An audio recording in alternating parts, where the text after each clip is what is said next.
सो hey guys, कैसे हो आप सब। होप सो कि सब अच्छे होंगे। तो दोस्तों, ये जो इम्पोर्टेंट टॉपिक है ये CTET 2021 का एग्जाम जो 16 दिसंबर से होने जा रहा है उसके लिए है। अगर आपने अभी तक बिल्कुल भी तैयारी नहीं की, यानी कि अगर आप जीरो से स्टार्ट कर रहे हैं, तो ये वीडियो आपके लिए बहुत यूजफुल रहने वाला है।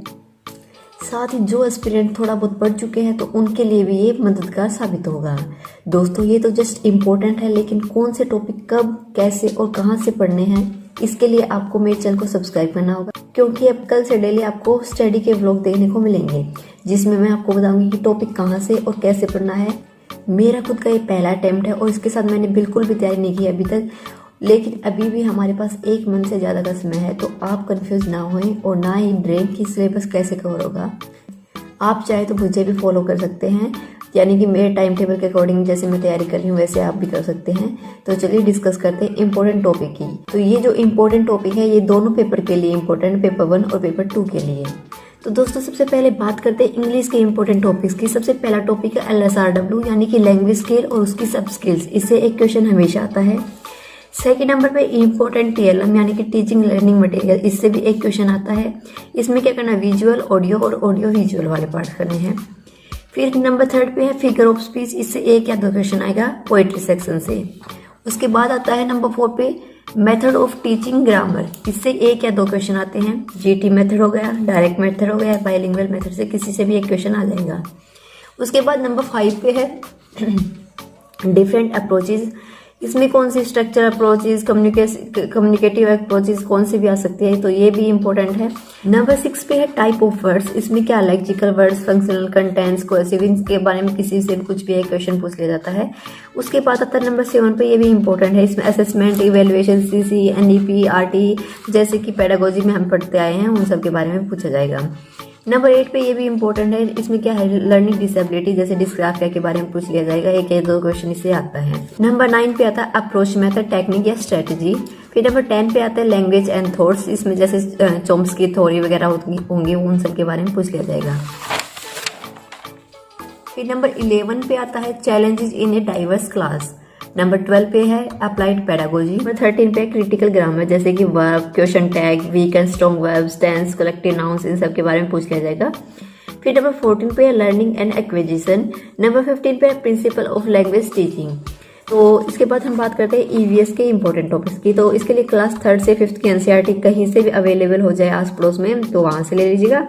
अगर आपको वीडियो से करना तो लेट्स लर्न पे जो मैम की, हिमांशी मैम की है वीडियो, 3 वीडियो है लेट्स लर्न चैनल पे, और 1 वीडियो है ये सब कंसेप्ट की है, 1 वीडियो मैपिंग के लिए है और 1 वीडियो PYQs के लिए है। तो इससे सारा कवर हो जाएगा। सो अब बात कर लेते हैं हम हिंदी के इम्पोर्टेंट टॉपिक्स की। ये भी दोनों पेपर 1 और पेपर 2 के लिए इम्पोर्टेंट हैं। तो सबसे पहला वर्ण विचार, फिर है शब्द विचार और फिर है शब्द निर्माण। इसके बाद संज्ञा, सर्वनाम, विशेषण, कारक, क्रिया। उसके बाद आता है विराम चिन्ह। ये इम्पोर्टेंट है, इससे क्वेश्चन बार बार पूछा जाता है। समास, अलंकार, अव्यय, संधि। तो ये जो व्याकरण वाली सारी चीजें हैं 1 से लेकर 13 तक, तो ये सब तो मैं एक वीडियो में कवर करने वाली हूँ। और ये आपको जैसे मैं व्लॉग कल से स्टार्ट कर दूंगी उस पर लिंक भी मिल जाएगा, वहां से देख लीजिएगा।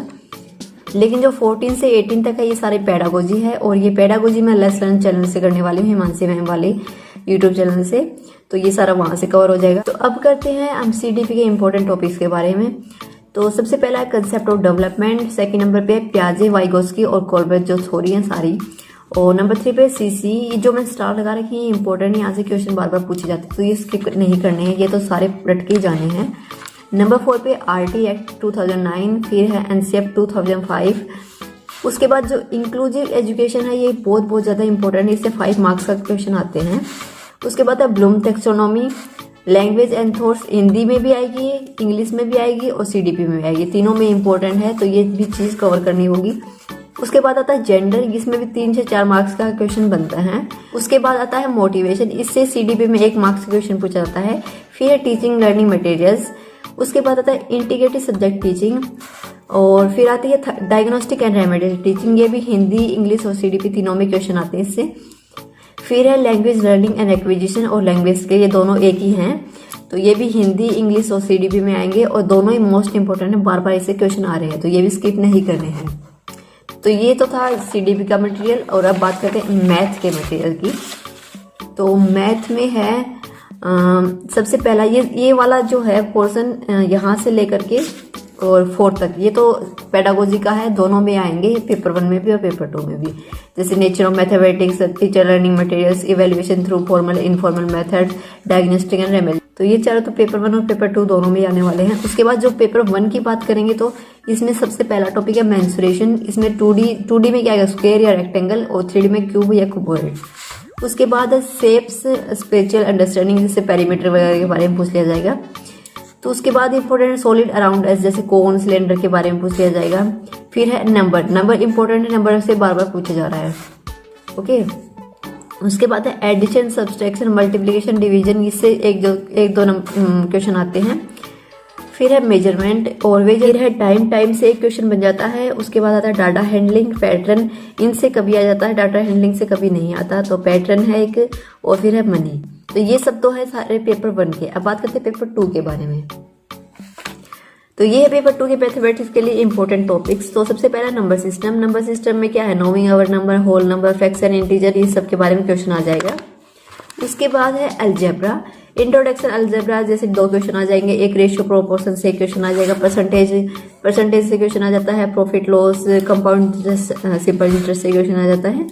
उसके बाद आती है ज्योमेट्री। तो ज्योमेट्री में जैसे कि थोड़ा बहुत आइडिया होना चाहिए 2D ज्योमेट्री का, उसके बारे में पूछ लिया जाता है। उसके बाद है एलिमेंट्री शेप्स के बारे में 2D और 3D शेप्स में, और फिर सिमेट्री के बारे में, कंस्ट्रक्शन, और उसके बाद मेंसुरेशन इंपॉर्टेंट है, पेपर 1 में इससे 2 क्वेश्चन आते हैं और पेपर 2 में 3 से 4 क्वेश्चन आते हैं। उसके बाद आता है डाटा हैंडलिंग। तो ये तो था पेपर 2 के लिए मैथ का सिलेबस। अभी करना कहाँ से है, तो ये भी मैं आपको मेरे व्लॉग में बता दूंगी कहाँ से करना है। अब है साइंस के इंपॉर्टेंट टॉपिक्स। तो इसके लिए सबसे इंपॉर्टेंट बात है कि 6 से 8 तक की एनसीईआरटी की बुक्स पढ़ लीजिए, सारे कंसेप्ट क्लियर जाएंगे, उसी से क्वेश्चन निकल जाएंगे। ओके, तो सबसे पहला टॉपिक है nutrition in plants, nutrition in animals. इसमें जो न्यूट्रिशन इन एलिमेंट्स है मोस्ट इंपॉर्टेंट, इससे क्वेश्चन आ जाता है।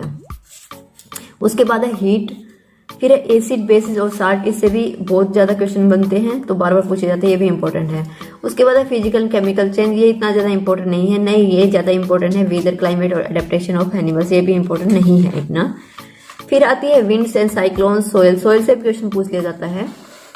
उसके बाद है रेस्पिरेशन इन ऑर्गेनिज्म, जैसे लैक्टिक एसिड, इसमें ज्यादा इंपॉर्टेंट है, तो ये वाला करके जाइएगा।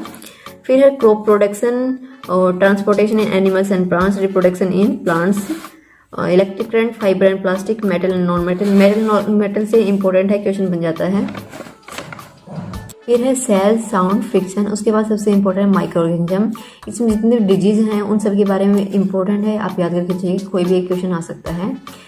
नेक्स्ट है reproduction in animals, reaching age of adolescence, इसमें क्या है, जो प्यूबर्टी ग्लैंड होती है उन सब के बारे में पूछ लिया जाता है। नेक्स्ट आता है फिर forces and pressure, chemical effect of electric and light, ये सारी फिजिक्स की टर्म हो जाएंगी, नेचुरल फिनोमिना। उसके बाद यहाँ से 28 से लेके जितने भी आगे तक है ये सारी पेडागोजी आएगी साइंस की। तो इसमें सबसे पहला है aims and objective of science teaching, science curriculum in schools, process skills, method in science teaching, innovation, audio visual aids, evaluation, assessment, remedial teaching. तो ये सब आते हैं इसके पेडागोजी के बारे में। तो दोस्तों अगर आप भी वर्किंग है या स्टडी कर रहे हैं तो डोंट वरी, सारा सिलेबस कवर हो जाएगा। बस 1 महीने तक थोड़ा स्टडी टाइम टेबल बढ़ाना होगा।